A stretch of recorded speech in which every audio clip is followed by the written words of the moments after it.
আলামিন আসমান জমিন যদি আপনার কথা না শুনতো কি করতেন? আল্লাহ পাক বলেন, মুসা কি মনে মনে ভেবেছো আসমান জমিন সবচাইতে বড় সৃষ্টি মুসা এইটা মনে করছো? শোনো রে মুসা, স্পেশাল ব্রাঞ্চের মধ্যে আমি আল্লাহ পাক কিছু পশু বানায় রাখছি, কিছু পশু। ওই এক একটা পশু কত বড় জানো? আয় মুসা, সাত তবক জমিন আসমান যদি আমার কথা না মানতো, লাউ কুনতু আমরু দাব্বাতাম মিন দাওয়াবি ফাতাবতালিহুমা। আরে মুসা, সাত তবক জমিন আসমান আমার কথার অমান্য করলে, আমি আল্লাহ যদি আমার স্পেশাল ব্রাঞ্চের কিছু পশুরে যদি একটা পশুরে যদি শুধু হুকুম করতাম যে পশু আসমান জমিন আমার কথা শোনে না, এরা মুসা জানো ওই আসমান জমিন এত বড়, ওই পশুটা এত বড়, সাত তবক জমিন আসমানটারে একটা লোকমা বানায়া আমার ওই একটা পশু গিলে ফেলাই তো তার গলায় আটকাতো না। হযরত জিবরাইল আমিন আলাইহিস সালাম বলেন, ফাসরাতু ওয়া হাবাতু হাত্তা আরাস্তুহু বাইনার রামি ওয়াল ওয়াকু। আমি জিবরাইল সিদরাতুল মুনতাহা থেকে আমার 600 ডানার সকল শক্তিটা ব্যয় কইরা, আমি জিবরাইল আমার গায়ে যত শক্তি ছিল সব শক্তি ব্যয় করে আমি সিদরাতুল মুনতাহা থেকে একটা দৌড় মারলাম। আমি দৌড় দিয়া সিদরাতুল মুনতাহাটা পাড়ি দিয়া, আল্লাহর কুরসি পাড়ি দিয়া, সপ্তম ষষ্ঠ পঞ্চম চতুর্থ তৃতীয় দ্বিতীয় প্রথম আসমান পাড়ি দিয়া, আল্লাহ পাকের সেই দূরের 12,400 কোটি আলোকবর্ষ দূরের গ্লোবুলার নক্ষত্রপুঞ্জ পাড়ি দিয়া, ইকারাস পাড়ি দিয়া, অ্যান্ড্রোমিডা পাড়ি দিয়া, আমি জিবরাইল আল্লাহর মহাশূন্যটা পাড়ি দিয়া, চাঁদের দেশ পাড়ি দিয়া, সূর্যের জগৎ পাড়ি দিয়া, চোখের পলকে সিদরাতুল মুনতাহা থেকে জিবরাইলের আমি ইউসুফের কূপের মধ্যে ঢুকে গেলাম। ঢুকে গিয়া হযরত ইউসুফের হাতের মধ্যে এভাবে ধইরা ফাআকাতুহু আলা সখরাতি সালেমা, ইউসুফরে আস্তে করে ধরে আমি পাথরের উপর বসায়া দিলাম। ওই ফেরেশতা 36,000 পাখা লইয়া আল্লাহর আরশ আজিমটারে দেখার জন্য একটা দৌড় মেরেছে। ইমামে কুরতুবী বলেন, চোখের পলক নাই, মিনিট ঘন্টা দিন মাস সপ্তাহ নয় বছর নয়, ওই ফেরেশতা একে একে 20,000 বছর পর্যন্ত দৌড়াইল। ফালাম ইয়াবলুগ রাসা কাইমাতিন মিন কাওয়াইমিল আরশ, আল্লাহ পাকের আরশ আজিম পুরাটা দেখা দূরের কথা, 20,000 বছর দৌড়াইয়াও আরশ আজিমের একটা খুঁটির গোড়া থেকে আগা পর্যন্ত যেতে পারে নাই। আল্লাহু আকবার। ইন্নাল হামদুলিল্লাহ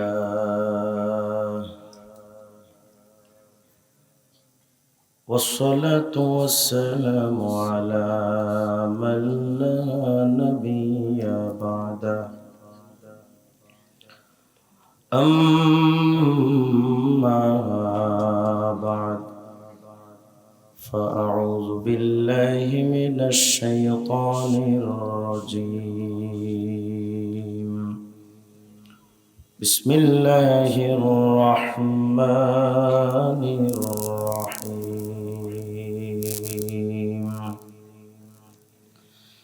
تبارك الذي بيده الملك وهو على كل شيء قدير. صدق الله العلي العظيم. درشي قولي اللهم صل على محمد وعلى آل محمد كما صليت على إبراهيم وعلى آل إبراهيم إنك حميد مجيد. اللهم بارك على محمد وعلى آل محمد كما باركت على إبراهيم وعلى آل إبراهيم إنك حميد مجيد. মহান আল্লাহ রব্বুল আলামিনের শাহী দরবারে গরিবুর মোহাম্মদ হাফিজা মাদ্রাসা এতিমখানা মাহফিল উপস্থিত হওয়ার জন্য তৌফিক দিয়েছেন। আল্লাহ পাকের দরবারে প্রাণ খুলে শুকরগুজার হচ্ছি। সবাই পড়ি আলহামদুলিল্লাহ। বলেন, আমরা গোলাম কার? আমাদেরকে জীবন্ত রাখেন কে? মৃত্যু দান করেন কে? ফাঁসিতে ঝুলানোর আগে প্রাণ ভিক্ষা দেওয়ার মালিক কে? রিজিক দেওয়ার মালিক কে? সম্মান ও সম্মানের মালিক কে? সন্তান দেওয়ার মালিক? না না, খাজা বাবা, চন্দ্রপাড়া, ল্যাংটা বাবা। সন্তান দেওয়ার মালিক কে? ক্ষমতা দেওয়ার মালিক কে? ক্ষমতা নেওয়ার মালিক কে? বিশ্বাস হয়েছে আপনাদের? ক্ষমতার মালিক, যদি জনগণ ক্ষমতার মালিক হতো, পৃথিবীর সুপ্রিম পাওয়ার এবং অস্ত্রের ঝনঝনানি দিয়ে যদি বাংলাদেশ সহ গোটা বিশ্বে ক্ষমতায় টিকে থাকা যেত, দুপুরের ভাত না খায়া শেখ হাসিনা পালাইতো না। বোঝা গেল ক্ষমতার মালিক। গত স্বৈরাচার সরকারের আমলে আমি 2 বার গ্রেফতার হয়েছিলাম। আমি রাজনৈতিক আলোচনা করবো না, চিন্তা করেন না। আমি কয়েকটা আমলের কাটা কয়েকটা সবকের আলোচনা করব তারপরে ইনশাআল্লাহ। কিন্তু গত 16 বছরের কষ্টটা তো একটু শেয়ার না করলে খাইজ মেটে না। গত সরকারের আমলে আমাকে 2 বার গ্রেফতার করা হয়েছিল। একবার তো আমার গ্রেফতার করে 2 দিন গুম করে দিল। আমি কোথায় ছিলাম আমি নিজেও জানতাম না। কখন ফজর কখন জোহর এটাও টের পেতাম না। শুধু আন্দাজ করতাম যে এখন জোহর, তো ঠিক আছে রিজওয়ান জোহর পড়ো। এরপরে মামলা খেলাম, ককটেল বিস্ফোরণ মামলা। কোথায়? বাইতুল মুকাররমের সামনে আমি ককটেল মারছি। চিন্তা করেন কত নাম্বার সন্ত্রাস আমি। 2.5 মাস বাচ্চাগুলো কেঁদেছে, বাপ মায়ের ঘুম হারাম হয়েছে, লক্ষ লক্ষ টাকা খরচ করে কারাগার থেকে বের হতে হয়েছে। 116 জন বক্তার লিস্ট করা হলো নাস্তিক্যবাদ বামপন্থীদের পক্ষ থেকে। আমি 51 নম্বর, আলহামদুলিল্লাহ। 19 জন বক্তাকে নিষিদ্ধ করা হলো, আমি 14 নম্বর। ভাবতে পারেন আমি কোন কালারের মানুষ। আল-ইয়াযুবিল্লাহ। কারাগারে থেকে মাওলানা মামুনুল হক সাহেব, আইয়ুবী সাহেব, আমির হামজা সাহেব, সাখাত সাহেব, জুনায়েদ আল হাবিব সাহেব, আমরা সব একসাথে প্রতিদিন আমরা আল্লাহর কাছে দোয়া করতাম, আল্লাহ এই জালেমদের থেকে ছুটে যাওয়ার ক্ষমতা তো আমাদের নাই, আমরা দুর্বল, কিন্তু আল্লাহ ক্ষমতার সকল কিছুর মালিক তো আল্লাহ আপনি।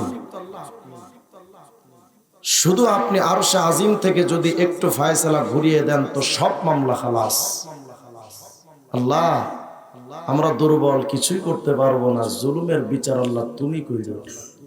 এমন বিচার আল্লাহ করছেন, বিশ্বাস করেন শেখ হাসিনা যদি আর 10 মিনিট থাকতো শাড়ি ব্লাউজ নিতে পারতাম। সকল পাওয়ারের মালিক কে? কারাগার থেকে বের হয় চতুর্দিকে শুনি শুধু টাকলা টুকলা টাকলা। আরে ভাই এটা আবার কোনটা? কয় টাকলা মুরাদ। কি সমস্যা? কয় সংবিধানে আল্লাহর নাম বিসমিল্লাহ রাখা যাবে না। আমি সেই সময় কারাগার থেকে বের হয়েই বলেছিলাম, তোর ওই সংবিধানে আমার আল্লাহর নাম থাকলেও কি আর না থাকলেও কি, আমার আল্লাহ তো আল্লাহই। সাতবক জমিন আসমানের প্রতিটা ইঞ্চি মাটি তসবিহ পড়ে কার? আল্লাহর নামটা সংবিধানে না থাকলে আমার আল্লাহর কিচ্ছু আসে যাবে না। সকল পাওয়ারের মালিক কে? তোমরা দালালি করেছিলে কার? বাংলাদেশের নেতারা দালালি করেছিল। কখনো বা মাথা খারাপ ডোনাল্ড ট্রাম্পের আমেরিকা, কখনো দালালি করা হয়েছিল বাংলাদেশের 52-54 বছরের স্বাধীনতার ইতিহাসে। কখনো দালালি হয়েছে লাল কুত্তার আমেরিকা, কখনো দালালি হয়েছে চুংচাং ভুংভাং চাইনার, কখনো দালালি হয়েছে গরুর মুখ খাওয়া ইন্ডিয়ার দাদার। আমরা দালাল কার? বলেন আমরা দালাল কার? আমরা পৃথিবীতে কোন নেতার রক্ত চক্ষুকে পরোয়া করে চলিনি, চলবো না। যেই নেতা আমার আল্লাহর সাথে পাল্লা দিতে চাবে ওই নেতাকে জীবন্ত পুঁতে ফেলা হবে। কোন নেতা রক্ত চক্ষু দিয়ে আমার ইসলামের আলেম উলামারা ভয় করে চলতে পারে না। আগাম ভবিষ্যতে যারা ক্ষমতা আসবেন তাদের এটা সবক নেওয়া দরকার। বাংলাদেশ ইসলামের জমিন। এই বাংলাদেশ শাহজালাল ইয়ামানির বাংলাদেশ, শাহপরানের বাংলাদেশ, শাহ তামাদ্দুনের বাংলাদেশ, হাফেজ হুজুরের বাংলাদেশ, শাইখুল হাদিস আল্লামা আজিজুল হকের বাংলাদেশ। এই বাংলাদেশে আলেমদের হাতে হাত করা লাগা কোন স্বৈরাচার টিকতে পারেনি, ভবিষ্যতে কেউ পারবে না। আচ্ছা চলেন তো, যারা আল্লাহর নামটা সংবিধানে রাখতে চায় না, কেউ কেউ তো গত সরকারের আমলে একজন নারায়ণগঞ্জের মেয়র আইভি বলেছিল, মরার সময় যেন আমার মুখে শেষ শব্দ জয় বাংলা হয়। আমি বলেছিলাম আমিন, আল্লাহ কবুল করুক। কথা বলেন, আমরা জয় বাংলা না কালেমা? বলেন বলেন, জয় বাংলা না কালেমা? চলেন, যাদেরকে আপনারা এত চামচামিয়া দালালি করেন তাদের ইতিহাসটা আপনাদেরকে শোনায়, আর আমরা যে মালিকের জিকির করি, মালিকের গোলামি করি, আমার সে মালিকের কথা কিছু শোনায়। তোমাদের রাজত্বের পরিধি কতটুকু, আমার আল্লাহর রাজত্বের পরিধি কত বিস্তৃত, একটু শোনায়া মূল আলোচনাটা হলো এই বিস্তৃত জমিন আসমান শোনানোর পর আপনাদেরকে কিছু আমলি সবক থাকবে, ভূমিকা স্বরূপ এগুলো জানতে হবে। প্রথমত শোনেন, উঠে যাবেন না তো আপনারা? রাত তো এখন 12:30 বাজে, চলবে? মনোযোগ দেন। কেউ উঠাউঠি করলে আমার মনে হবে যেন আমি বিরক্তির কারণ হচ্ছে। অনেক কষ্ট করি আমরা, হলা ফাকার। আজকেও 3টা মাহফিল করছি, গতকাল করছি 4টা। এসার পরে মামুনুল হক সাহেবের সাথে মির্জাপুরে মাহফিল করে জীবনটা হাতের মুঠোয় করে নিয়ে আসছে। বিশ্বাস করেন, আমার গাড়ি এমন ভাবে গাথার মধ্যে পড়েছে, 12 বাজারের পর এক বিরাট গাথা আছে, এমন ভাবে পড়ছে আমার গাড়ির পেছনে গ্লাস শুদ্ধ খুলে গেছে। কষ্ট করে আসছে, রাত গভীর হয়েছে। আমি এতটুকু আশা করি আপনারা হতাশ হবেন না। আমি আমার A to Z বয়ানের ময়দানে আমি সবসময় চেষ্টা করি শ্রোতাদেরকে কিছু আমলি সবক দিতে। তাহিরির মতো নাচানাচি করা, গাওয়াগাই করা আমার অভ্যাস নেই। আওয়াজ দিয়া কোন আল্লাহু আকবার। খুব মনোযোগ দেন। দেখেন তো আল্লাহ রাজত্বের ইতিহাস কত বড়। সামান্য বাংলাদেশের টাকলা মুরাদে আল্লাহর নামটা রাখতে চায় না। বাংলাদেশের 56,000 বর্গ মাইলের এক কোনার এক এলাকার ছোট্ট টুন্ডা অবৈধ মন্ত্রী আল্লাহর নাম রাখতে চায় না। দেখেন তো আল্লাহ রাজত্ব কত বড়। এই বাংলাদেশ তো মাত্র 56,000 বর্গ মাইল। এই 56,000 বর্গ মাইলের বাংলাদেশটা কত বিশাল। টেকনাফ টু তেতুলিয়া এত বিরাট বিস্তৃত বাংলাদেশ। বিজ্ঞান বলে দেখো মিয়া চান্দু, বাংলাদেশটা যত বড় হোক না কেন, পৃথিবীটা কত বড় জানো? বাংলাদেশ তো মাত্র 56,000 বর্গ মাইল, আর পুরা পৃথিবীটা 20 কোটি বর্গ মাইল। আস্তে কইলেন সুবহানাল্লাহ। কল্পনা করেন তো বাংলাদেশটা কত বড়। বিজ্ঞান বলে মিয়া আশ্চর্য হওয়ার কিছু নেই। যেই বাংলাদেশটা 20 কোটি বর্গ মাইলের পৃথিবী, মাথার উপরে যে ছোট্ট একটা টাকার কয়েনের মতো সূর্য দেখো, আল্লাহর সৃষ্টি। এই বিরাট সূর্যটা পৃথিবীর চাইতে 13 লক্ষ গুণ বড়। কি ভাবতেছেন? মোটামুটি দেওয়ান বাকি পীর সাহেবের ফ্যাটের মতো। আওয়াজ দিয়ে বলেন আল্লাহু আকবার। পৃথিবীর চাইতে যেই সূর্যটা 13 লক্ষ গুণ বড়। আকাশে একটা তারকা আছে, নাম তার ইউআই স্কুটি। যেই তারকা আমরা চোখেই দেখি না, ওই তারকাটা পৃথিবীর চাইতে যেই সূর্য 13 লক্ষ গুণ বড়, ওই সূর্যের চেয়েও ওই তারকা আরো 500 কোটি গুণ বড়। একটা তারকা। বিজ্ঞান বলে ছোট বড় তারকা মিলিয়ে এক একটা গ্যালাক্সির মধ্যে তারকার সংখ্যা শুধু 1 লক্ষ থেকে 2 লক্ষ কোটি। গ্যালাক্সি কত বড়? শুধু তারকা নয়, চাঁদ, সূর্য, তারকা, ধূমকেতু, মাঝে মাঝে বিরাট বিরাট স্পেস, এই সব কিছু মিলিয়ে একটা গ্যালাক্সি। তো গ্যালাক্সির পেটটা কত বড়? সৌর বিজ্ঞানীরা বলেছেন মিয়া আশ্চর্য হওয়ার কিছু নেই। এই গ্যালাক্সিটা যত বড়, গ্যালাক্সিটা থাকে গ্যালাক্সি গুচ্ছের মধ্যে। এক একটা গ্যালাক্সি গুচ্ছের মধ্যে এত বিরাট বিরাট গ্যালাক্সি থাকে অন্তত 15,000 কোটি। গ্যালাক্সি গুচ্ছ কত বড়? এত বিরাট গ্যালাক্সি গুচ্ছ যার পেটের মধ্যে থাকে তার নাম মহাগ্যালাক্সি। কত বড়? বলে এত বিরাট বিরাট গ্যালাক্সি গুচ্ছ মিলে মহাগ্যালাক্সির মধ্যে যে বসবাস করে, একটা মহাগ্যালাক্সির মধ্যে গ্যালাক্সি গুচ্ছের সংখ্যা অন্তত 15,000 কোটি। মহাগ্যালাক্সি কত বড়? এই সব কিছু থাকে প্রথম আসমানের পেটের মধ্যে। তো প্রথম আসমান কত বড়? সুবহানাল্লাহ বলতে ইচ্ছে করে না। আল্লাহ পাকের 7টা জমিন আসমানের মধ্যে সবচাইতে ছোট আসমান প্রথম আসমান। যদি এত বড় হয়, সপ্তম আসমান কত বড়? সুবহানাল্লাহ বলেন না। আল্লাহ রাব্বুল আলামিন বলেন, ওয়াসিআ কুরসিয়ুহুস সামাওয়াতি ওয়াল আরদ। 7 তবক জমিন আসমানটা যত বড়, সব কিছু থাকে আল্লাহর কুরসির ভেতরে। এই আল্লাহর কুরসিটা কত বড়? তাফসীরের কিতাবের মধ্যে আসছে, যদি যুদ্ধের সময় যেই ঢালটা দিয়া তীর হেফাজত করা হয়, যুদ্ধের সময়, আগের জামানায় চলতো এটা ঢাল, যুদ্ধের জন্য যেই ঢালটা ব্যবহার করা হয়, ওই ঢালের মধ্যে যদি উলকিয়াত সাবাতু দারাহিম, যদি ওই ঢালের মধ্যে 7টা রূপার টাকার কয়েন যদি ফেলে রাখা হয়, আল্লাহর কুরসিটা এত বড়, 7টা জমিন আসমানটার যদি কুরসির সামনে পেশ করা হয়, আল্লাহর কুরসিটা এত বড়, একটা ঢালের মধ্যে 7টা টাকার কয়েন দেখতে যত ছোট, আল্লাহর কুরসির সামনে 7 তবক জমিন আসমান এক একটা টাকার কয়েনের মতো। আল্লাহর কুরসিটা কত বড়! আর আল্লাহর কুরসি তো বাদ দেন, ইসরাইল এক রাওয়াত শোনেন, পয়গম্বর মুসা আল্লাহকে একদিন বলেন, রব এত বিরাট আসমান জমিন বানাইছো, আসমান জমিন বানায় তো আপনি বলছিলেন আসমান জমিন এই আসমান জমিন আমি আল্লাহর কথা মতো চল। রব্বুল আলামিন, আসমান জমিন তো আপনার কথা মতো চলে, কিন্তু আল্লাহ আমি মুসার একটা প্রশ্ন হলো, ইন আসায়াক, যদি আসমান জমিন আপনার কথা না মানতো তো আপনি করতেনটা কি? রব্বুল আলামিন, আসমান জমিন যদি আপনার কথা না শুনতো কি করতেন? আল্লাহ পাক বলেন, মুসা কি মনে মনে ভেবেছো আসমান জমিন সবচাইতে বড় সৃষ্টি মুসা এইটা মনে করছো? শোনো রে মুসা, স্পেশাল ব্রাঞ্চের মধ্যে আমি আল্লাহ পাক কিছু পশু বানায় রাখছি, কিছু পশু। ওই এক একটা পশু কত বড় জানো?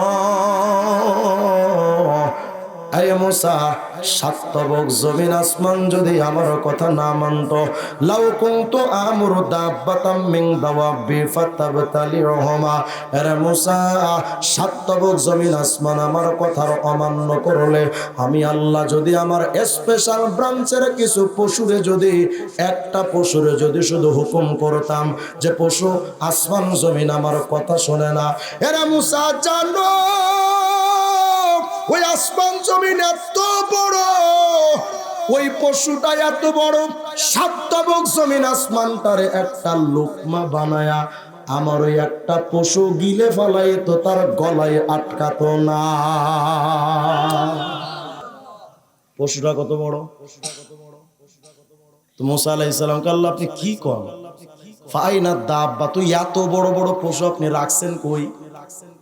আল্লাহ বলেন, মুসা রে ফি মারজিম মিন মুরুজি, আমি আল্লাহর অনেক ময়দান আছে, একটা ময়দানের মতো কোন রকম ঢুকায় রাখছে। আল্লাহ পাকের কুরসিটা যত বড়, এবার দেখেন তো আরশটা কত বড়। টাকলা মুরাদে যে কয় আল্লাহর নামটা সংবিধানে রাখবো না, কোন আল্লাহর সাথে কথা কয়? আল্লাহর কুরসিটা দেখেন তো কত বড়। তাফসীরের কিতাবের মধ্যে আসছে 7 তবক জমিন আসমান যে কুরসির সামনে এক একটা টাকার কয়েনের মতো, ওই কুরসিটা আরশ আজিমের সামনে যদি রাখা হয়, আল্লাহ পাকের আরশ আজিমটা এত বড়। তাফসীরের কিতাবের মধ্যে আসে হাতের একটা আংটি যদি চাটিয়াল কোন মরুভূমির ময়দানে যদি ফেলে রাখা হয়, এরা ইমানদার, আল্লাহর আরশে আজিমের সামনে আল্লাহর কুরসিটা কত বড় জানো? চাটিয়াল এক মরুভূমির ময়দানের ভেতরে একটা আংটি দেখতে যতটা ছোট, আল্লাহর আরশে আজিমের সামনে আল্লাহর কুরসিটা দেখতে ছোট্ট এক আংটির মতো। আল্লাহু আকবার। আল্লাহর আরশটা কত বড়। এবার শোনেন আল্লাহ পাকের আরশটা আরো কত বড়। বিরক্ত হচ্ছেন না তো আপনারা? আর একটু 2-5 মিনিট পরে আমার মূল আলোচনায় যাব। আগে শুনেন আরশটা কত বড়। তাফসীরে কুরতুবীর 9 নম্বর খণ্ডের 95 নম্বর পৃষ্ঠার বর্ণনা। 7 তবক জমিন আসমানের উপর আল্লাহর কুরসি, তারও কত উপর আল্লাহর আরশ। ওই আরশের নিচে একটা জায়গার নাম হলো সিদরাতুল মুনতাহা, যেখানে জিবরাইল আলাইহিস সালামের বসবাস। হযরত জিবরাইল আমিন আলাইহিস সালাম ওখানে বসা। সাইয়েদনা ইউসুফ আলাইহিস সালামকে তার ভাইরা কূপের মধ্যে ফেলে দিয়েছে। শুনতেছেন তো? ইউসুফ আলাইহিস সালামকে কূপের মধ্যে ফেলে দিয়েছে। ওয়াকানা জিবরাইল তাহতা সাকিল আরশ, তখনও পর্যন্ত জিবরাইল আল্লাহ পাকের আরশ আজিমের নিচে সিদরাতুল মুনতাহায় বসা। ইউসুফ আলাইহিস সালাম পড়ে যাবেন ভাব, কারণ ইউসুফ আলাইহিস সালামকে প্রথম রশি দিয়া বেঁধে ফেলা হয়েছিল, কিন্তু ইউসুফ আলাইহিস সালামের একজন ভাই, নাম তার শামউন। ওয়া ইন্না শামউন হুয়াল্লাযী কাতাআল হাবলা ইরাদাতা আইয়ালতাফিতা আলা সখরা। শামউন ইউসুফ আলাইহিস সালামের রশিটা কেটে দিল, যেন ইউসুফ টাস করে কুয়ার মধ্যে পড়ে আহত হয়ে মারা যায়। হযরত জিবরাইল তখনও সিদরাতুল মুনতাহার বড়ই গাছটার নিচে আর সাজিবের নিচে বসা। আল্লাহ রাব্বুল আলামিন ওই সময় বলেন, জিবরাইল রে, আমার ইউসুফ চোখের একটা পলকে তো কূপের মধ্যে পড়ে আহত হয়ে ক্ষত বিক্ষত হয়ে আমার ইউসুফ কষ্ট পাবে। এই জিবরাইল, তুমি এখনো সিদরাতুল মুনতাহায় কি করো? শোনরে জিবরাইল, ফাআওহাল্লাহু ইলাইহি ইয়া জিবরাইল আন আদরিকা আবদি। জিবরাইল, আমার ইউসুফ রে বাঁচাও। জিবরাইল কোথায়? আরশে আজিমের নিচে সিদরাতুল মুনতাহায়। আর ইউসুফ আলাইহিস সালাম কূপের মধ্যে চোখের একটা পলকে পড়ে যাবেন। এই সময় আল্লাহ বলেন, জিবরাইল, আমার ইউসুফ রে বাঁচাও, নইলে তোমার চাকরি শেষ। হযরত জিবরাইল আমিন আলাইহিস সালাম বলেন, ফাআসরাতু ওয়া হাবাতু হাত্তা আরাস্তুহু বাইনার রামি ওয়াল ওয়াকু। আমি জিবরাইল সিদরাতুল মুনতাহা থেকে আমার 600 ডানার সকল শক্তিটা ব্যয় কইরা, আমি জিবরাইল আমার গায়ে যত শক্তি ছিল সব শক্তি ব্যয় করে আমি সিদরাতুল মুনতাহা থেকে একটা দৌড় মারলাম। আমি দৌড় দিয়া সিদরাতুল মুনতাহাটা পাড়ি দিয়া, আল্লাহর কুরসি পাড়ি দিয়া, সপ্তম ষষ্ঠ পঞ্চম চতুর্থ তৃতীয় দ্বিতীয় প্রথম আসমান পাড়ি দিয়া, আল্লাহ পাকের সেই দূরের 12,400 কোটি আলোকবর্ষ দূরের গ্লোবুলার নক্ষত্রপুঞ্জ পাড়ি দিয়া, ইকারাস পাড়ি দিয়া, অ্যান্ড্রোমিডা পাড়ি দিয়া, আমি জিবরাইল আল্লাহর মহাশূন্যটা পাড়ি দিয়া, চাঁদের দেশ পাড়ি দিয়া, সূর্যের জগৎ পাড়ি দিয়া, চোখের পলকে সিদরাতুল মুনতাহা থেকে জিবরাইলের আমি ইউসুফের কূপের মধ্যে ঢুকে গেলাম। ঢুকে গিয়া হযরত ইউসুফের হাতের মধ্যে এভাবে ধইরা ফাআকাতুহু আলা সখরাতি সালেমা, ইউসুফরে আস্তে করে ধরে আমি পাথরের উপর বসায়া দিলাম। চোখের পলকে যেই জিবরাইল এত দূর দৌড়াইতে পারে, মাত্র পাখা হলো 600 পাখাওয়ালা জিবরাইলের গতি যদি এত বেশি হয়, যেই ফেরেশতার শরীরে পাখা যত বেশি তার গতিটা নিশ্চয়ই তত বেশি হওয়ার কথা। কথা বলেন, বেশি হবে না? এবার চলেন আরেকটা বর্ণনা, তাফসিরে কুরতুবীর 20 নম্বর খণ্ডের 11 নম্বর পৃষ্ঠার বর্ণনা। ওয়া ইন্না লিল্লাহি তাআলা মালাকা ইউকালু লাহু হিসকিয়াইল।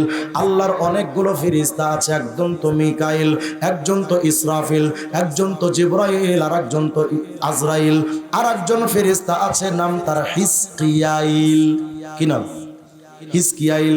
কত বড় ফেরেশতা জানেন? হযরত জিব্রাইলের শরীরে পাখা হলো মাত্র 600। ইমামে কুরতুবী বলেন জান্নাত ওই ফেরেশতার শরীরে 600 পাখা নয়, মা বাইনাল জানাহি ইলাল জানাহি 500 আম। জমিন থেকে আসমান যত দূর, এত দূরে দূরে অবস্থিত এখানে একটা পাখা, আর আসমানের ওদিকে আর এক পাখা, এভাবে করে ওয়াকানা লাহু সামানিয়াতা আশারা আলফা জানাহ। এত বিরাট দূরত্বের মাঝখান দিয়া এত দূরত্ব, কিন্তু ওই শরীরের ওই ফেরেশতা হিজকিয়ালের শরীরে পাখার সংখ্যা অন্তত 18,000। তো ফেরেশতা তো বিরাট বড় না? জিব্রাইলের তো 600 পাখা, এত পাওয়ার।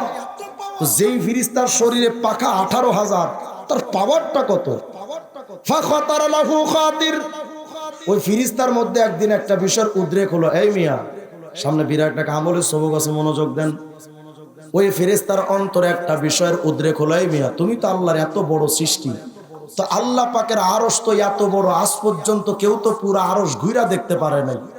হাল তাকদিরে আন তুবসিরাল আরশা জামিআ। তুমি কি চাইলে পারবা আল্লাহর পুরো আরশে আজিমটা ঘুরে দেখতে?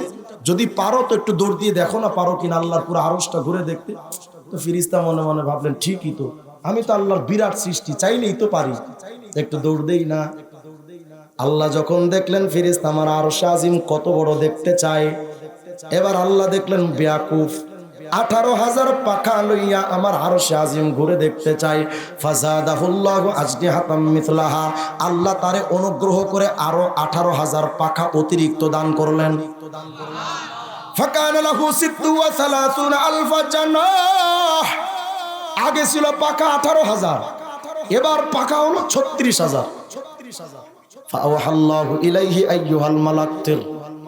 এবার আল্লাহ তারে বললেন, ফেরেশতা আমার আরশ না দেখতে চাও? তো ঠিক আছে, এবার একটু দৌড় দাও।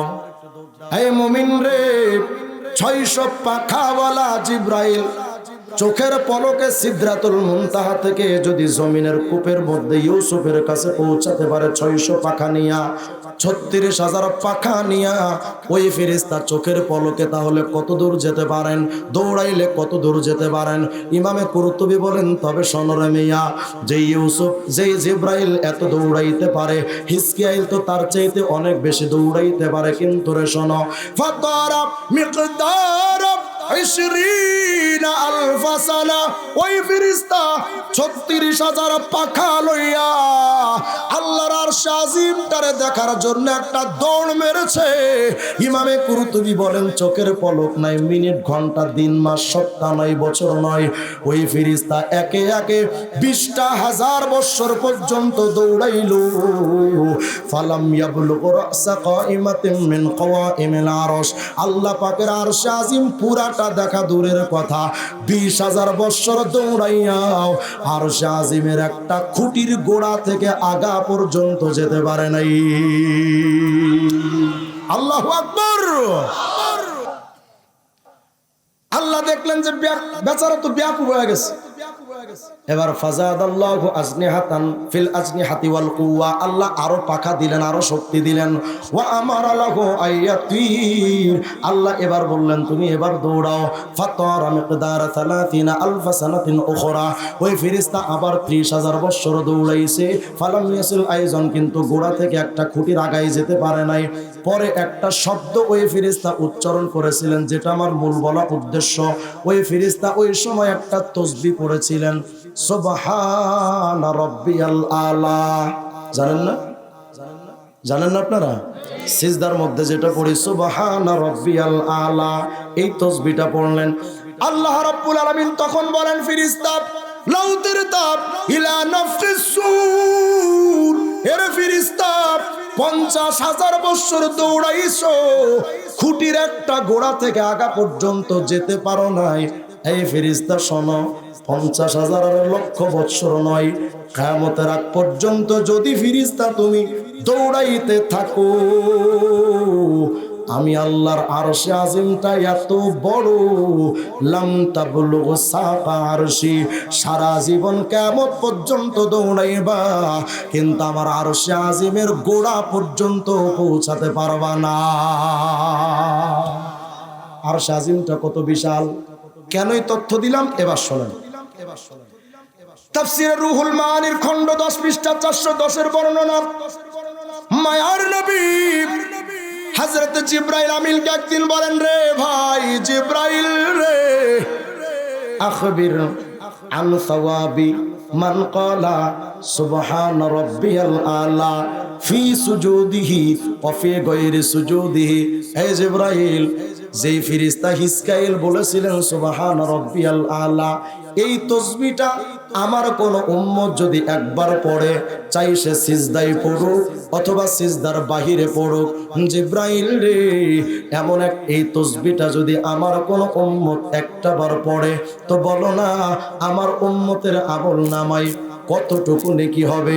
হযরত জিবরাইল বলেন, ইয়া রাসূলুল্লাহ, নবী গো, মা মিন মুমিনিন ওয়ালা মুমিনা ইয়াকুলুহা ফি সুজুদিহি ওয়া ফি গায়রি সুজুদিহি।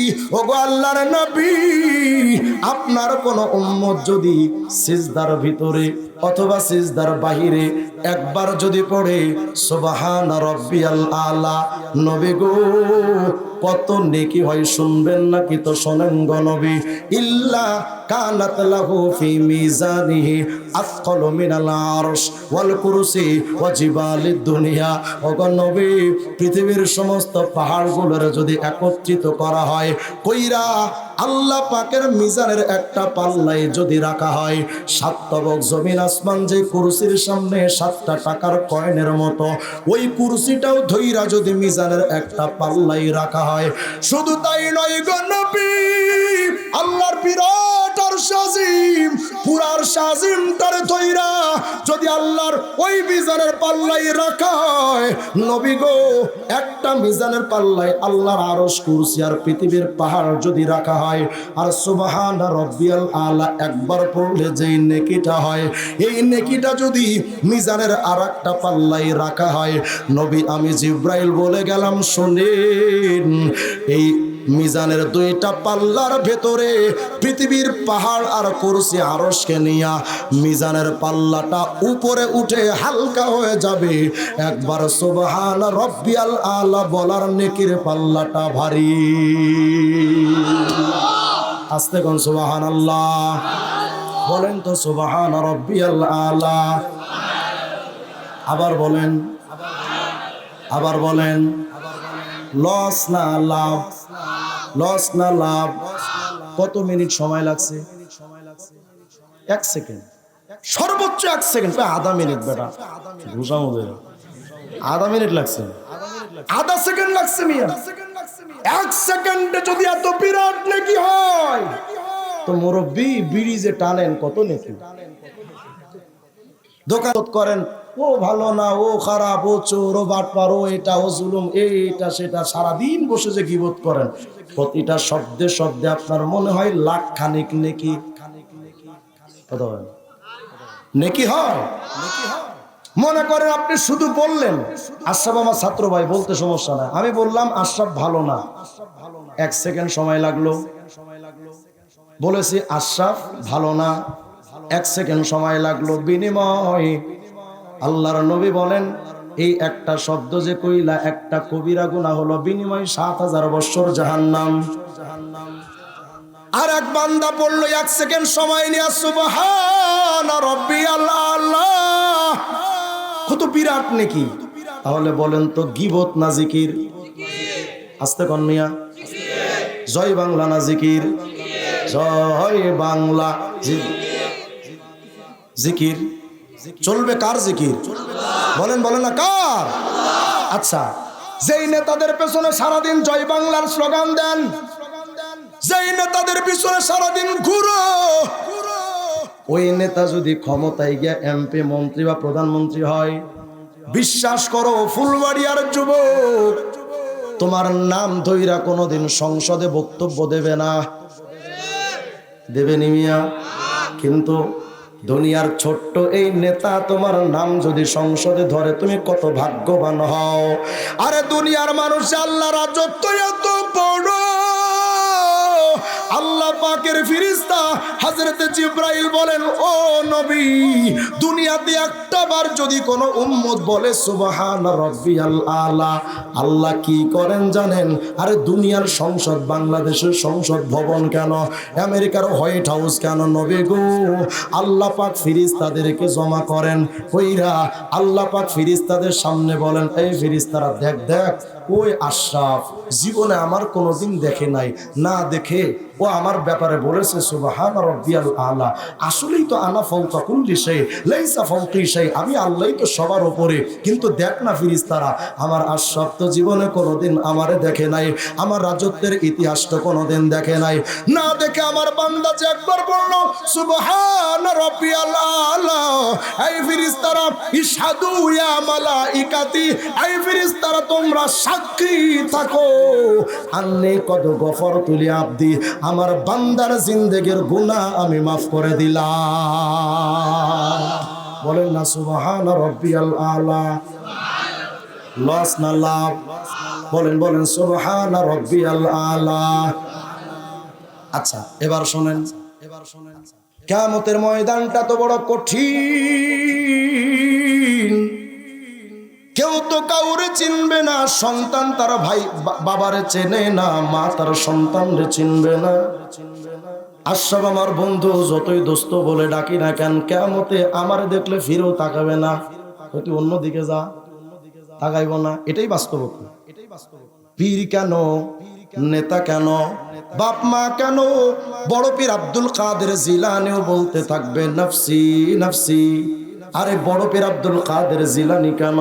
হযরত ঈসা নবী বলেন, জানো রে আল ইয়াউমা লা আসআলুহু ইল্লা নফসি, কিয়ামতে আমি ঈসা নবী শুধু বলতে থাকব আল্লাহ আমারে বাঁচান, আল্লাহ আমারে বাঁচান।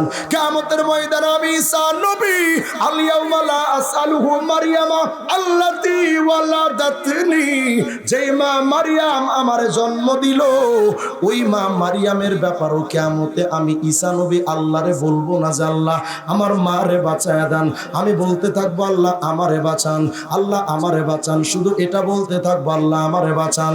ওই কিয়ামতের ময়দানে সবাই যখন একে অপর থেকে আলাদা হয়ে যাবে, সন্তান তার বাপের চিনে না।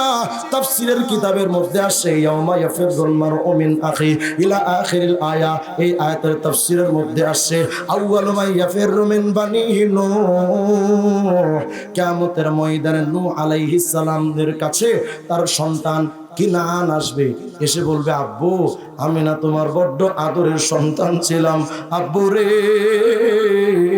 আজকে বড্ড বিপদে পড়ে গেছি, আমার একটু বাঁচায় লও না। তাফসীরের কিতাবের মধ্যে আসে নিজের সন্তানকে দেখে হযরত নূহ আলাইহিস সালাম একটা দৌড় দিয়া পালাবে, কে রে আমার সন্তান, আমি কাউরে চিনি না। ওই কিয়ামতে যখন কেউ কারো আপন থাকবে না, আল্লাহ বলেন ফাইদা নুফিখা ফিস সূর ফালা আনসাবা বাইনাহুম, সিংহায় ফুৎকার দিলে কেউ কাউরে চেনে না। হযরত জিবরাইল বলেন, নবী গো, দুনিয়াতে একবার যদি কেউ পড়ে সুবহান রাব্বিয়াল আলা, ও নবী, ওই উম্মতের ব্যাপারে কিয়ামতে কি হবে জানেন? এমনি তো দুনিয়ায় থাকতে আল্লাহ ক্ষমার ঘোষণা দেন, আর কিয়ামতে ফাইদা মাতা, ওই বান্দা যখন মারা যাবে, জারাহু মিকাইল কুল্লা ইয়াউমিল কিয়ামা, ওই বান্দার কিয়ামতে আপন বলে যখন কেউ রবে না, কিয়ামতের ময়দানে ওই বান্দার সাথে হযরত মিকাইল আলাইহিস সালাম নিজে দেখা সাক্ষাৎ করতে আসবে। আর আস্তে গন সুবহানাল্লাহ। দেখা করতে এসে হামালাহু আলা জানাহি, নিজের ডানার উপরে ওই বান্দারে উঠা নেবে। আর আস্তে গন সুবহানাল্লাহ। ডানার উপরে উঠাইয়া ফায়ুকিফুহু বাইনা ইয়াদাইল্লাহ, আল্লাহর সামনে বান্দারে দাঁড় করাবে, গিয়া বলবে, ইয়া রব শাফিনি ফি, আল্লাহ এই যে বান্দারে আনছে দুনিয়াতে একবার না দেখে কইছিল সুবহান রাব্বিয়াল আলা, আল্লাহ গো আমি মিকাইল এই বান্দার ব্যাপারে সুপারিশ করতে আসছি, আল্লাহ তুমি এর একটু দয়া করে মাফ করে দাও না। রাস্তে গন সুবহানাল্লাহ। ওগো রব্বুল আলামিন মাফ করো। আল্লাহ বলবেন, মিকাইল রে শাফাতুকা ফি, এই বান্দারে আমি আল্লাহ তো বড্ড পছন্দ করি, আমি আল্লাহ তোমার সুপারিশ কবুল করলাম। অতএব মিকাইল রে, আজকে এই বান্দার ব্যাপারে তোমার একটা দায়িত্ব দিলাম, ইযহাব বিহি ইলাল জান্নাহ, আমার এই বান্দাটারে ধইরা আমার জান্নাতে ঢুকায়া দাও। কয়বার? সুবহান রাব্বিয়াল আলা, একবার। কত বিরাট নেকি! দুনিয়ার মানুষ কিয়ামতে একটা নেকির এত দাম, বিরক্ত হলে শেষ করে দেবে। কিয়ামতে একটা নেকির এত দাম। ইমামে কুরতুবী কিতাবুত তাযকিরার মধ্যে লিখেছেন, কিয়ামতে একটা নেকির জন্য আল্লাহ বান্দাকে বলবে, এই বান্দা, একটা নেকি তোর শর্ট হলে জান্নাত কনফার্ম। এই কই উঠে মিরপুর 1 নম্বর।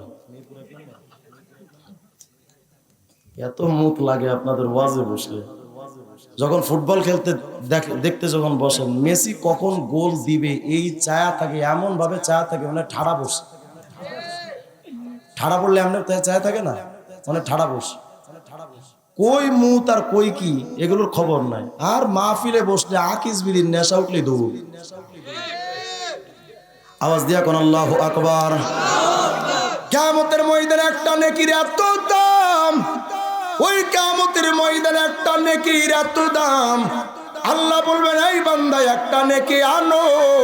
তোমার আপনজন অনেক না আছে, একটা নেকি আনো।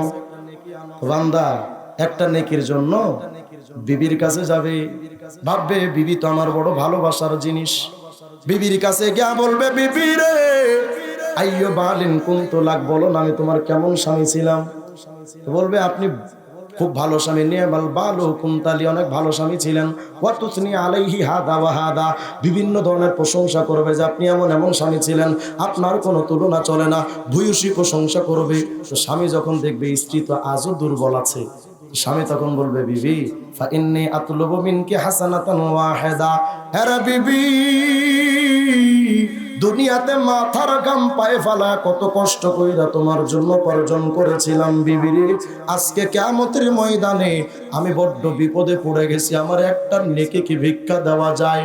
বিবিরে একটা নেকি হলে চট করে জান্নাতে ঢুকে যেতাম। বিবি তখন ডাইকা বলবে, স্বামী রে মা আইসারা মা তলাবতা, কত সহজে না নেকি চায়া বসতেন, কি সহজ নেকি চায়া বসতেন। কিন্তু স্বামী জানেন, খিফতু আইয়া খিফা মিজানি, স্বামী আমার বড্ড ভয় হচ্ছে, যদি আপনার আমি একটা নেকি দেই, আমার মিজানের নেকির পাল্লা যদি হালকা হয়ে যায়, নেকি হবে না ভেঙে যান। সন্তানের কাছে যাবে, সন্তানের কাছে যাওয়ার পর সন্তান একই কথা বলবে, খিফতু আইয়া খিফা মিজানি, সবাই দূর দূর করে তাড়া দিবে। কিন্তু আল্লাহ বলেন, এই বান্দা শোন, 1 সেকেন্ডের ছোট্ট একটা আমলের কথা বান্দা শোনো। সূরাতুল লুকমান 27 নম্বর আয়াতে আল্লাহ বলেন, ওয়ালাউ আন্না মা ফিল আরদি মিন শাজারাতিন আকলাম ওয়াল বাহরু ইয়ামুদ্দুহু মিন বাদিহি সাবআতু আবহর মা নাফিদাত কালিমাতুল্লাহ। আল্লাহ বলেন, বান্দারে পৃথিবীর সমস্ত গাছগুলো যদি কলম বানাও, খুশি হয়ে যাবেন। আল্লাহু আকবার বলে না? পৃথিবীর সমস্ত গাছগুলোর যদি কলম বানাও, একটা সমুদ্রের সাথে যদি আরো 7টা সমুদ্র জোড়া দিয়া 8টা সমুদ্রের পানিরে যদি কালি বানাও, ওই কালি দিয়া আর কলম দিয়া যদি আল্লাহর কালেমা লিখতে শুরু করো, কালি শেষ হবে, কালেমা শেষ হবে না। এই আয়াতের তাফসীরের মধ্যে ইমামে কুরতুবী এনেছেন 13 নম্বর খণ্ডে 398 নম্বর পৃষ্ঠার বর্ণনা। হযরত ইকরামা বলেন, এই দুনিয়ার মানুষে আল্লাহ যে বললেন আল্লাহর কালেমা শেষ হবে না, এই আয়াতের অর্থটা কি জানো? লানাফিদাল বাহরু ক্বাবলা আইয়ানফাদা সাওয়াবু মান ক্বালা লা ইলাহা ইল্লাল্লাহ।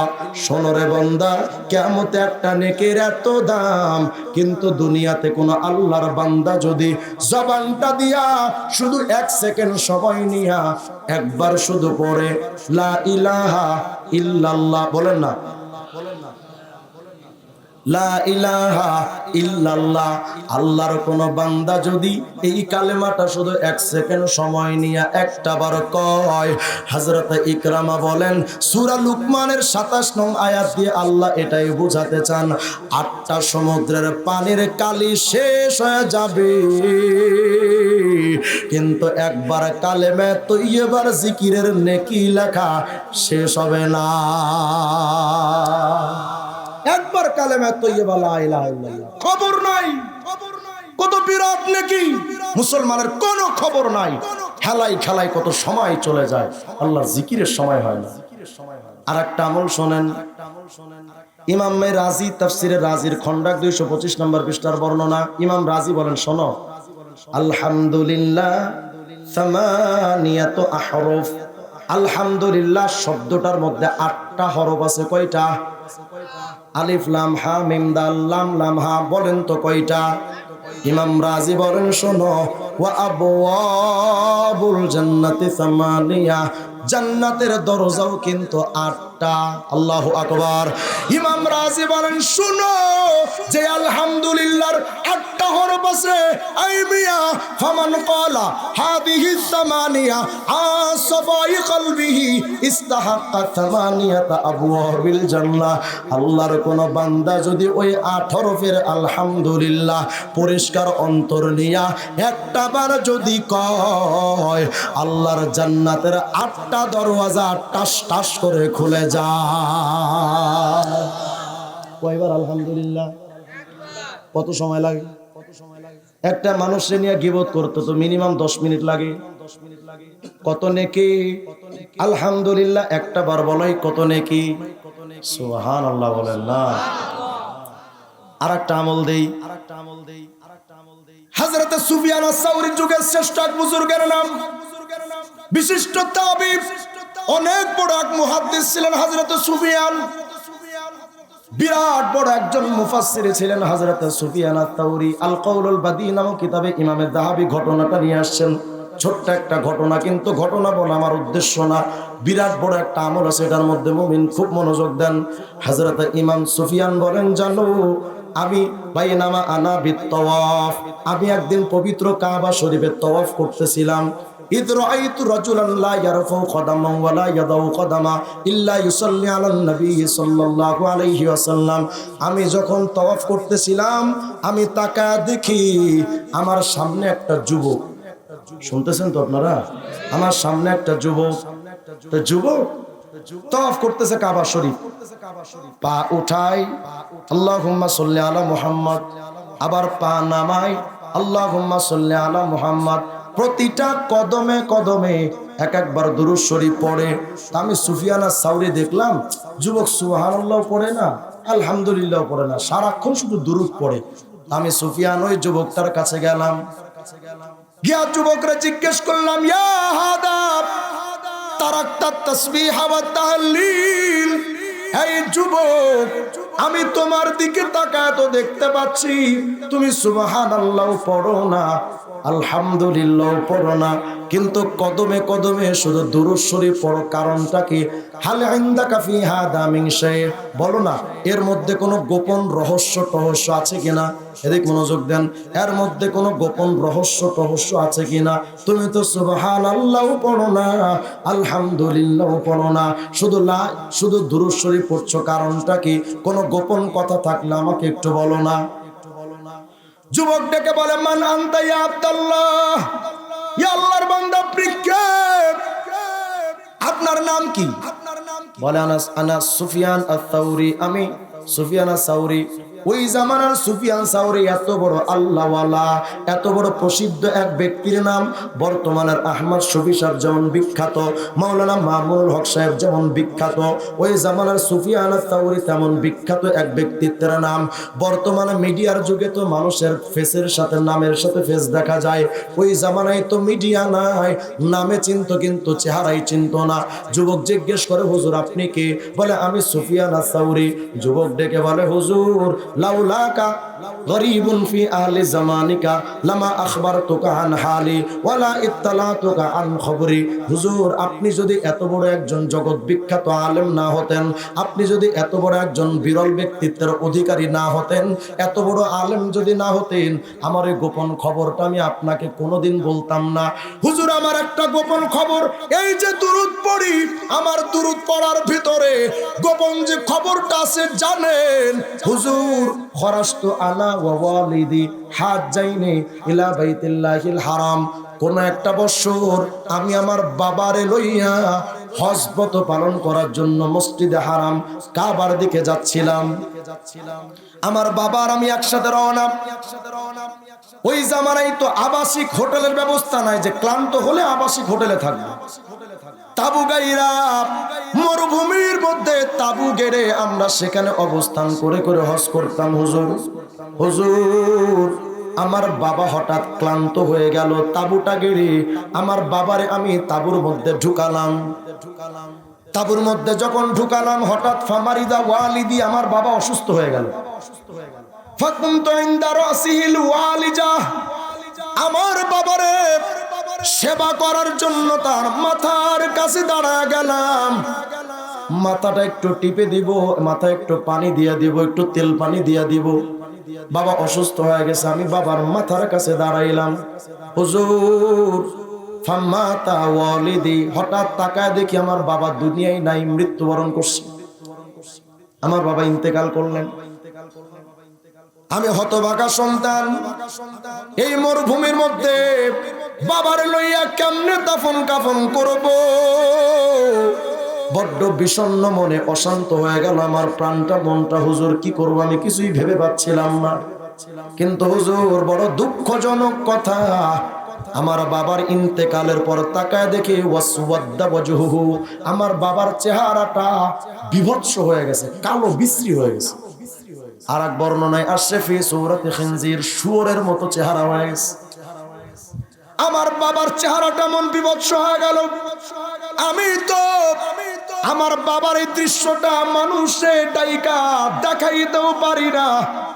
মানুষ আমার নিয়ে ভবিষ্যতে বলবে তোর বাপ হারামি, তুইও হারামি।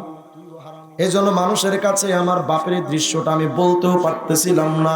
আর মরুভূমির ভেতরে আমার বাপের স্থূল দেহটাকে কিভাবে আমি কবরে নামাবো, দাফন কাফন করব, বড্ড পেরেশানি নিয়ে আমি আমার বাবার লাশের পাশে বসেছিলাম। আমার বাবার চেহারাটা আমি কাপড় দিয়ে ঢেকে দিয়া বাবার লাশের পাশে আমি বসেছিলাম। ফাগলাবাত আইনায়া, আমার হঠাৎ চোখটা লেগে গেল, তন্দ্রাচ্ছন্ন হয়ে আমি ঘুমায়া পড়লাম। আমার যখন ঘুম চলে আসলো হুজুর, ঘুমের ভিতরে হঠাৎ আমি তাকা দেখি দূর থেকে আল্লাহর একজন বান্দা হাঁটি হাঁটি পা পা করে একটু দ্রুত বেগে ওই আল্লাহর বান্দা আমাদের দিকে, আমার বাবার লাশের দিকে আসতেছেন দ্রুত বেগে। হুজুর, সুফিয়ান রে, আল্লাহর কসম, লাম আরা আহসানা মিনহু ওয়াজহা, এত সুন্দর চেহারাওয়ালা ওই মানুষটা, এত সুন্দর চেহারার মানুষ আমি পৃথিবী কাউরে দেখি নাই। ওয়ালাম আরা আনজাফা মিনহু সাওবা, এত সুন্দর পরিচ্ছন্ন পোশাকওয়ালা মানুষ জীবনে কোনোদিন দেখি নাই। ওয়ালাম আরা আতিয়াবা মিনহু রিহা, এত সুন্দর ঘ্রাণওয়ালা মিশক আম্বরের ঘ্রাণওয়ালা মানুষ জীবনে কোনোদিন আমি পাই নাই। সুফিয়ান ওই লোকটাকে দেখে দ্রুত বেগে আমার বাবার কাছে আসলেন। আমি তারে ওয়েলকাম জানাইলাম, মারহাবা জানাইলাম। সুফিয়ান রে, ওই আল্লাহর বান্দা এসে আমার বাবার চেহারার উপর থেকে কাপড়টা সরাইয়া আমার বাবার চেহারার উপরে ফামাসাহা ওয়াজহাহু, আমার বাবার চেহারাটা এভাবে কিতো ফাওয়াল্লা মুদবিরা। এই কাজটা কইরা দেখি লোকটা দ্রুত গতিতে চলে যাচ্ছে। আমি তো মনে মনে ভাবলাম, এত কঠিন সময় যেই লোকটা আমার উপকার করলো রে, ওই লোকটা যদি এভাবে চলে যায়, পরিচিত যদি না হই, এটা নাফরমানি ছাড়া কিচ্ছু না। ফাআখাযতু বিসাউবি বিনাসিয়াতি সাউবিহি, আমি আল্লাহর বান্দার কাপড়ের একটা অংশ টেনে ধরলাম। ধইরা আমি বললাম, আল্লাহর বান্দা একটু দাঁড়ান, এমন কঠিন বিপদের মুহূর্তে আপনি আসলেন কে গো? আপনি কে? নামটা তো বলে যান, পরিচয়টা তো একটু দিয়া যান, বাড়ি কই, বাবা মায়ের নামটাকে একটু বলে তো জান আল্লাহর বান্দা। হুজুর সুফিয়ান রে, আমি যখন আল্লাহর বান্দার পরিচয় জানতে চাইলাম, আল্লাহর বান্দা আমার চেহারার দিকে তাকা, জিজ্ঞেস করে আওয়ামা তারিফুনি, এ যুবক তুমি আমারে চিনো না? আনা নাবিয়ুকা সাহিবুল কোরআন, আমি তো মুহাম্মদ রাসূলুল্লাহ, আল্লাহু আকবার, আমি তো মুহাম্মদ রাসূলুল্লাহ, তুমি কি আমারে চিনো না?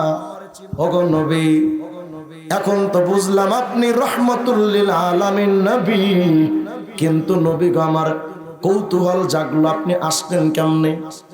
আপনি আমার বাবার মৃত্যুর খবরটাও জানলেন কেমনে হুজুর?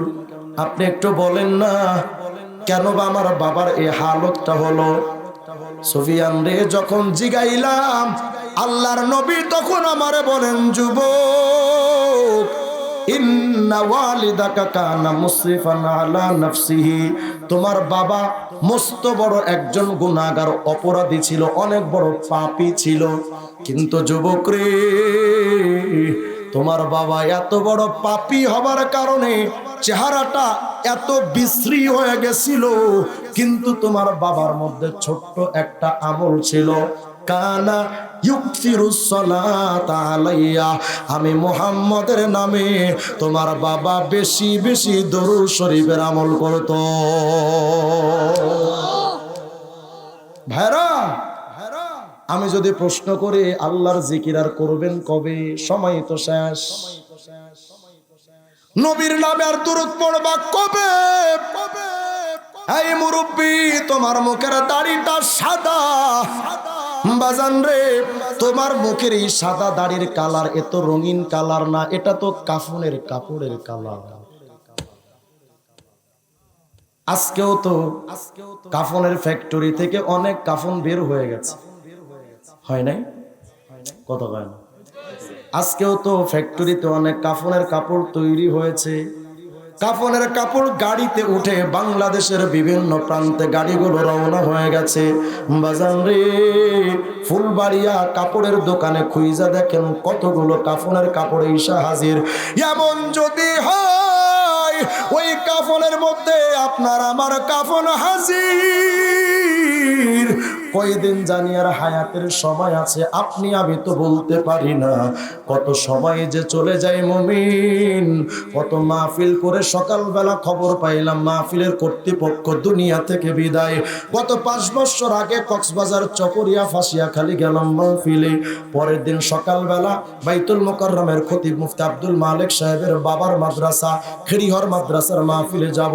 হঠাৎ সকালবেলা আমার মোবাইলে গতকালকের কমিটির পক্ষ থেকে ফোন, আমারে বলে, হুজুর মাহফিল কইরা তো আপনি বক্তা চলে গেলেন, আমাদের প্রধান যে যুবক আয়োজক করেছিল সকালবেলা অ্যাক্সিডেন্টে, রোড অ্যাক্সিডেন্টে মারা গেছে। এরা যুবক গত 16 সালের 17 ডিসেম্বর মাহফিলে গেলাম ইন্ডিয়ার ত্রিপুরা বড় নারায়ণপুর এলাকায়। সকালবেলা যখন বাংলাদেশে ঢুকবো, মাহফিলের স্থল যখন ত্যাগ করি, হঠাৎ মসজিদের মাইক থেকে এলান, শোক সংবাদ বলে একজন মৃত্যুর এলান করে। কে রে মারা গেল? আমারে বলে, হুজুর গত রাত্রে যুবক আপনার সামনে মিডল বরাবর বসে বয়ান শুনেছে, সকালবেলা ঘুম থেকে আর ওঠে না। আল্লামা জালালউদ্দিন সুয়ুতী রহমাতুল্লাহ আলাইহি তার কিতাবের মধ্যে লিখেছেন, প্রতিদিন মানুষের এই চেহারার দিকে মালাকুল মউত 3 বার 5 বার 7 বার পর্যন্ত তাকায় যদি দেখে হায়াত নাই, টাস করে জানটা কবজ করে মালাকুল মউত ফেরেশতাদের কাছে দিয়া দেয়, হয়তো ইল্লিয়িন নাইলে তো সিজ্জিন। জানটা কবজ কইরা মালাকুল মউত যায় না, ঘরের চৌকাঠের উপরে দাঁড়ায় রয়। ঘরের চৌকাঠের উপরে দাঁড়ায় মালাকুল মউত বলতে থাকে, ঘরওয়ালারা কার জন্য কাঁদো? হে বাবা, তোমার সন্তানরে নিয়ে গেছি বইলা তুমি কাঁদো কেন? কাঁদো রে মা, তুমি কেন কাঁদো? এরা সন্তান বাবার জন্য কেন কাঁদো? আমি তো তার রিজিক খাওয়া ফেলি নাই, আমি তো তার হায়াত নষ্ট কইরা দেই নাই, আমি তো তার হায়াতের অংশটা নষ্ট করি নাই। হে আল্লাহর বান্দা, আজকে আমি মালাকুল মউত আসছি, কালকে আবার আসব, পরশু আবার আসব। যতদিন ঘরে একটা জান থাকবে আমি মালাকুল মউত আসতেই থাকবো, আসতেই থাকবো। তবে তোমরা কেন রে কাঁদো? জানো রে, ওই লোকটার জন্যই তো তোমরা কাঁদো। কিন্তু ওই লোকটা আজকে যেটা ভাবতেছে, ভালো করে বুঝেন, ওই লোকটা আজকে যেটা নিজে নিজে ভাবে, ওই ভাবনাটা যদি তোমরা নিজেরা ভাবতা, ওই মৃত মানুষের জন্য কান্নাকাটি না করে নিজের জন্য তোমরা কাঁদতা। ও তো আফসোস করে কি করলাম জিন্দগি, আপনি আফসোস করতেন। এজন্য ভাইয়ারা, আমলের জন্য এতটুকুই যথেষ্ট, বেশি ওয়াজ লাগে না বাজান। একটু জিন্দেগিটারে পরিবর্তন করেন। অনেক মুসলমানকে দেখি পায়ে টাকনুর নিচে কাপড়, যতক্ষণ টাকনুর নিচে কাপড় থাকে ততক্ষণ জিনা করলে যে গুনাহ সেই গুনাহ। দাড়িটা যে কাটছেন এক মুষ্টি থেকে সামান্য একটু ছোট করছেন, যতদিন এই দাড়িটা এক মুষ্টি বরাবর না হবে 24 ঘন্টা জিনা করলে যে গুনাহ সেই গুনাহ হতে থাকে। এই চোখ দিয়ে পরনারীর দিকে তাকালেন, একটা কবিরা গুনাহ 7000 বছর জাহান্নাম। বউরে বেপরদায় রাখলেন, পরপুরুষ তাকাইলো, প্রতিটা নজরে নজরে পরপুরুষ দেখবে, আর তুমি স্বামী, তোমার কবিরা গুনাহ 7000 বছর জাহান্নাম। আর কবে শুধরাবো আমরা বলে? এই জবানটার জিকির দ্বারা কবে তাজা রাখবো? কবে সময় হবে আমাদের? আল্লাহকে ওয়াস্তে যদি আপনারা বলেন হুজুর আমার দুটো পা ধরেন সবার সামনে, তাইলে দাড়ি কাটবো না, নামাজ ছাড়বো না, জিকির করবো, আল্লাহর কসম আপনি আসেন আমার স্টেজের উপরে, আপনার পা দুটো দেন, আপনার দুটো পায়ে হাত দিয়া বলেই আল্লাহর ওয়াস্তে আর নামাজটা ছাইড়েন না, আর দাড়িটা কাইটেন না, আল্লাহর ওয়াস্তে আর জিকিরটা ছাইড়েন না। একটু দুরূদ শরীফের আমল করেন। হায়াত কখন শেষ হয়ে যাবে কেউ বলতে পারে না। বুড়া বুড়া মানুষ এখানে আছে, কালেমা পড়তে পারে না, সূরা ফাতিহা জানে না, 4টা সূরা জানে না, নামাজ পড়তে জানে না। আপনাদের বিনয়ের সাথে বলি, দাওয়াতে তাবলীগের সাথে একটু সময় দেন, যান, একটু যান, তাবলীগ জামাতে যান, 3 দিন একচুয়ালি একটু যান বাজান, জিন্দেগিটাকে একটু পরিবর্তন করেন। এই পৃথিবীর কিছুই আপনার আমার সাথে যাবে না। আমল করবো তো ইনশাআল্লাহ। আল্লাহ তাআলা যেন আমাদের সকলকে কথাগুলোর প্রতি আমল করে আল্লাহ পাক যেন জান্নাতুল ফিরদাউসের মেহমান হয়ে কবরে যাওয়ার তৌফিক দান করেন, বলেন আমিন।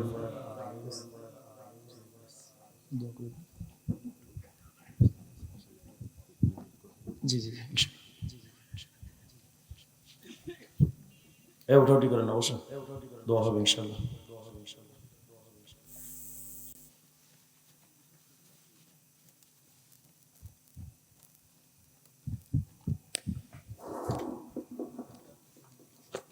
আলহামদুলিল্লাহ, সম্মানিত উপস্থিতি, আমাদের আলোচনার শেষান্তে হযরত দোয়া করবেন মুসাফির মানুষ। আমাদের কার্যকরী কমিটির সম্মানিত সদস্য আমানুল্লাহ ভাই অসুস্থ, আপনাদের সকলের কাছে দোয়া চেয়েছে, ওনার জন্য খাস করে সবাই দোয়া করবেন। আল্লাহ তাআলা যেন শিফায়ে কামিলা আজেলা দান করেন।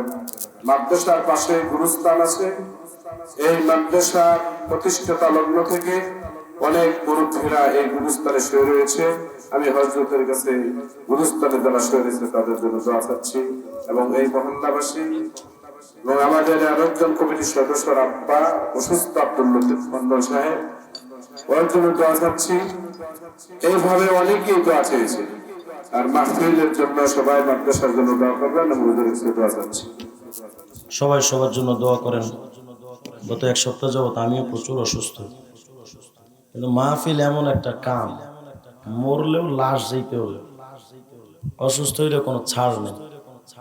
অসুস্থতার ভিতর দিয়েই আপনাদের কাছেও আসা। আমি আপনাদের কাছে দোয়ার ভিখারি, আল্লাহ তাআলা যেন দ্রুত শেফা দান করেন। আজকের এখানে মাহফিলের অনেকে আলোচনা করেছেন, বিশেষ করে জুবাইর আহমদ তাশরিফ অত্যন্ত চমৎকার আলোচনা করেছে, ওবাইদুল্লাহ বিন আব্দুল হাই ভাই অনেকে আলোচনা করেছেন। সবাই সবার জন্য দোয়া করেন।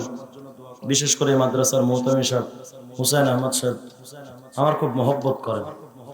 গত বছর এখানে মাহফিলে আমার জন্য বেশ কিছু প্রতিবন্ধকতা তৈরি হয়েছিল, যে কারণেই বা যারা করেছিলেন আল্লাহ তাদেরকে মাফ করে দেন, কিন্তু উনি অনেক কষ্ট করেছিলেন আমাকে আনার জন্য। আল্লাহ তাআলা হুসাইন ভাইকে কবুল করেন, বিশেষ করে আপনাদের সাধারণ সম্পাদক অ্যাডভোকেট হাবিবুর রহমান হাবিবুল্লাহ ভাই খুব মহব্বতের মানুষ, অনেক কষ্ট করেন মাদ্রাসার জন্য।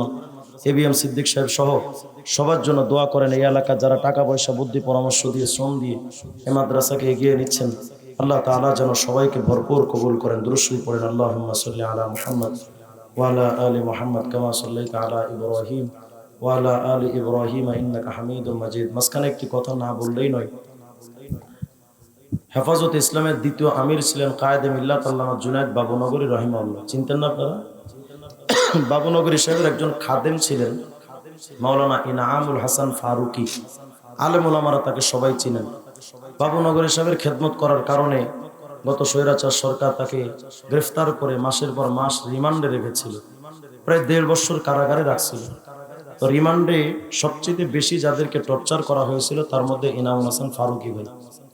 তো ওনার হাতে এবং পায়ের যে সমস্ত অঙ্গে টর্চার করা হয়েছিল ওই অঙ্গগুলো অলরেডি ক্যান্সারে আক্রান্ত করেছে। এখন তিনি ইন্ডিয়ার চেন্নাইতে ক্যান্সার হসপিটালে তিনি ট্রিটমেন্টে আছেন। পারিবারিকভাবে তারা আসলে খুব গরিব মানুষ, আমি তার পরিবার সম্পর্কেও জানি। তো এই পর্যন্ত 8-9 লক্ষ টাকা খরচ হয়ে গেছে। আগামী 7 তারিখে ওনার একটা অপারেশন হবে। ওই অপারেশনে আরো প্রায় 7 লক্ষ টাকা জমা দিতে হবে। আমি সহ আমরা বেশ কিছু ওলামায়ে কেরাম উদ্যোগ নিয়েছি। পারিবারিকভাবে তারা তো গরিব, এই টাকাগুলো কিভাবে ম্যানেজ করা যায়। আলহামদুলিল্লাহ আমাদের এই পর্যন্ত প্রায় 6 লাখ টাকা প্লাস আমাদের কালেকশন হয়ে গেছে। আর অল্প কিছু টাকা বাকি আছে, আগামী 4 তারিখে জমা দিতে হবে। আপনারা যদি মজলুম আলেমের পাশে আল্লাহকে সাক্ষী রেখে আমানত পৌঁছে যাবে ইনশাআল্লাহ। যদি আপনারা কেউ চান যে মজলুম আলেমের পাশে আপনারা একটু দাঁড়াবেন ইনশাআল্লাহ, অল্প সময় 2-3 মিনিটের মধ্যে সবাই একটু পকেটে হাত ঢুকান তো ইনশাআল্লাহ। সবাই সবাই সবাই আলেম এই মাদ্রাসার ছাত্র একটু ওঠেন, কালেকশনটা করে দেন।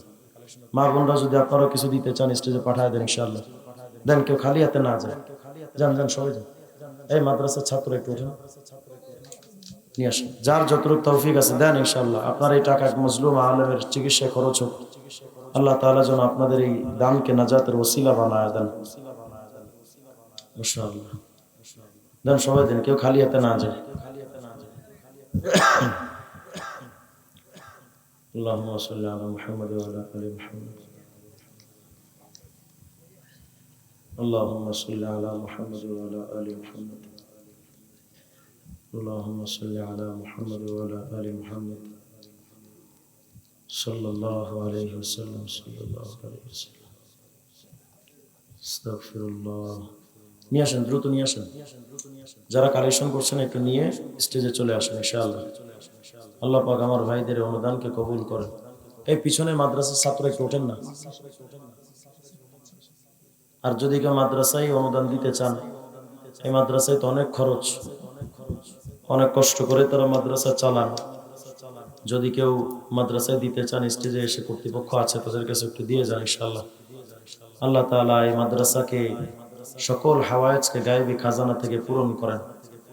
আল্লাহ তাআলা আজকের মজমাকে নাজাতের ওসিলা বানায় দেন। মাহফিলে এসে কি আপনাদের লস হলো না লাভ হলো? লাভ হইল তো।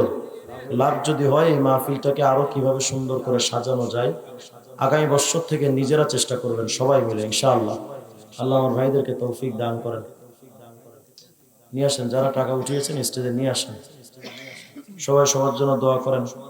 আমার খুব মহব্বতের আবির, ওর জন্য আপনাদের কাছে দোয়া চাই। আল্লাহ পাক যেন যুগের শ্রেষ্ঠ একজন বুজুর্গ আলেম হিসেবে কবুল করেন, আমিন বলেন। আমার বন্ধুবার আশরাফ ভাই, একসাথে পড়াশোনা করেছি। আল্লাহ যেন উনি আপনাদের এখানকার মডেল মসজিদের ইমাম খতিব, শুনেছিস ওই সরকার থাকা অবস্থাও তিনি ঝাঁঝালো ভাষণ দিতেন। আল্লাহ যেন আশরাফ ভাইকে দোনো জাহানে শরাফতে জিন্দেগি দান করেন। সবাই সবার জন্য দোয়া করেন। যারা টাকা উঠিয়েছেন স্টেজে নিয়ে আসেন, দুরূদ শরীফ পড়েন। আল্লাহুম্মা সাল্লি আলা মুহাম্মাদ ওয়া আলা আলি মুহাম্মাদ কামা সাল্লাইতা আলা ইব্রাহিম ওয়া আলা আলি ইব্রাহিম ইন্নাকা হামিদুম মাজিদ। আল্লাহুম্মা বারিক আলা মুহাম্মাদ ওয়া আলা আলি মুহাম্মাদ কামা বারাকতা আলা ইব্রাহিম ওয়া আলা আলি ইব্রাহিম ইন্নাকা হামিদুম মাজিদ। আলহামদুলিল্লাহি রাব্বিল আলামিন। ربنا ظلمنا أنفسنا وإن لم تغفر لنا وترحمنا لنكونن من الخاسرين. ربنا لا تزغ قلوبنا بعد إذ هديتنا وهب لنا من لدنك رحمة إنك أنت الوهاب رب العالمين আল্লাহ মেহেরবানি করে আজকের আয়োজনটাকে আল্লাহ আপনি কবুল আর মঞ্জুর করেন। টাকা পয়সা বুদ্ধি পরামর্শ দিয়ে শ্রম দিয়ে যারা সাহায্য করলেন সবাইকে আপনি কবুল করেন আল্লাহ। রব্বুল আলামিন আল্লাহ মাদ্রাসার মুহতামিম হোসেন সাহেব হুজুরকে আল্লাহ আপনি ভরপুর কবুল করেন। বড় ভদ্র মানুষ, শরীফ মানুষ, আল্লাহ আপনি মেহেরবানি করে তার খিদমতে আরো ভরপুর বারাকা দান করেন। কমিটির ভাইদের সবাইকে আল্লাহ আপনি আহলে জান্নাহ হিসেবে কবুল করেন আল্লাহ। রব্বুল আলামিন এই এলাকার প্রত্যেকটা ঘরে ঘরে হেদায়েতের বাতি জ্বালায় দেন, সবার গলায় হেদায়েতের মালা পরায় দেন আল্লাহ। আল্লাহ আশরাফ ভাইকে আপনি কবুল করেন, আবিরকে আপনি কবুল করেন, আবিরের বাবাকে আল্লাহ আপনি কবুল করেন। রব্বুল আলামিন হাবিবুল্লাহ ভাই সহ মাদ্রাসার সভাপতি সব সহ আল্লাহ মাদ্রাসার সকল উস্তাদ এবং ছাত্রদেরকে আপনি কবুল করেন আল্লাহ। আল্লাহ আপনার এই বান্দাগুলো এত দীর্ঘক্ষণ যে গভীর রাত পর্যন্ত বসে আছেন, ও রব্বুল আলামিন আপনার এই বান্দাদেরকে তো কোনো কৌতুক করে বসে রাখি নাই রব্বুল আলামিন। আপনার জিকিরের কিছু কথা বলেছি, আপনার নবীর নামে দরুদের আলোচনা করেছি, আপনার বান্দারা দুরুদ জিকিরের মহব্বতে দীর্ঘ টাইম বসে নড়াচড়াও করে নাই রব্বুল আলামিন। আমাদের সবার জবানে জিকির আর দুরুদ দ্বারা জবানটাকে তাজা বানায় দেন আল্লাহ রব্বুল আলামিন। আগামী 14 তারিখে আলোকজান মাদ্রাসায় আমার আশা হবে মাগরিবের পর আল্লাহ আপনি মজলিসটাকেও কবুল করে সার্থক করে হেদায়েতের জরিয়া হিসেবে কবুল করে নিন আল্লাহ। আয় রব্বুল আলামিন জানি না কার জানি কবে মরণের সময় চলে আসবে, কবে জানি মালাকুল মউত এসে কানের কাছে এসে বলবে রিজওয়ান রে তোমার সময় হায়াতের টাইম শেষ হয়ে গেল। আল্লাহ গো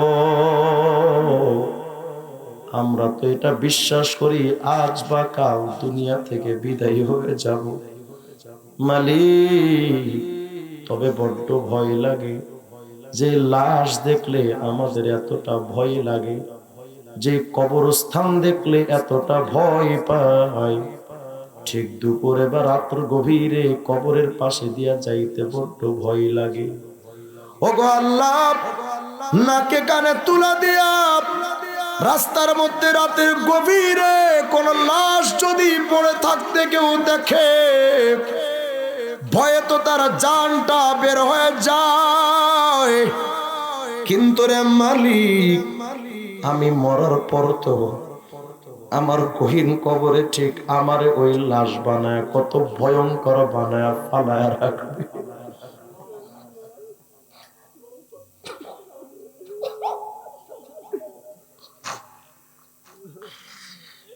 আল্লাহ আখেরি গোসল দিয়া কাফনের কাপড় পরাইয়া আমার আপনজনরা তো ধরে আমার কবরস্থানে নিয়ে যাবে ঠিক সন্ধ্যার সময়। আয় আল্লাহ রাতের গভীরে যদি মুর্দা কবর থেকে চিৎকার দিয়া বলে ও গো মা আমারে বাঁচাও, আব্বু আমারে বাঁচাও,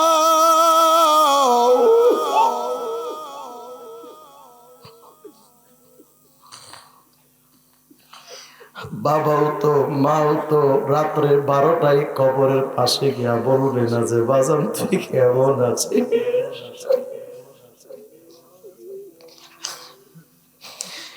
ওই অন্ধকার কবরে একলা কেমনে পড়ে রব, ও আল্লাহ বলেন না ও আল্লাহ, ও আল্লাহ মোহাব্বত করে বলেন ও আল্লাহ, আল্লাহ ও আল্লাহ।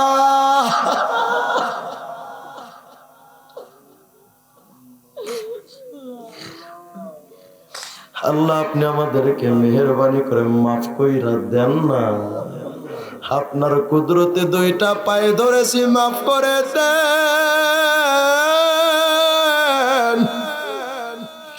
ও আল্লাহ, আমাদের আপনজন যাদের কবরে, কবরগুলোরে জান্নাতের টুকরা বানায়া দেন রব্বুল আলামিন। আপনার নবী তো বলেছেন বেঈমানের কবরে 99টা বিষাক্ত সাপ পৌঁছেছে, প্রতিটা সাপের আবার 7টা করে মাথা থাকে। ও আল্লাহ, লোহার হাতুড়ি নিয়ে ফেরেশতারা হাজির হয়, তোমার কুদরতে দুইটা পায়ে ধইরা কই বেঈমান জাহান্নামী বানায়া, গুনাহগার বানায়া কবরে নিয়েন না। ও আল্লাহ,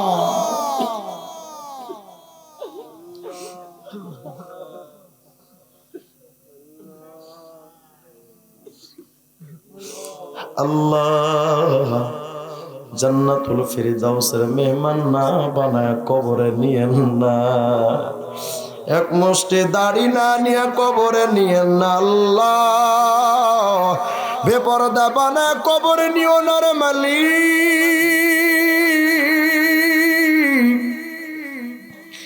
যেই কবরে আপন বলে কেউ নাই, মদিনার রওজায়ে আতহারের সাথে আমাদের কবরের একটা সংযোগ বানায়া দিও আল্লাহ।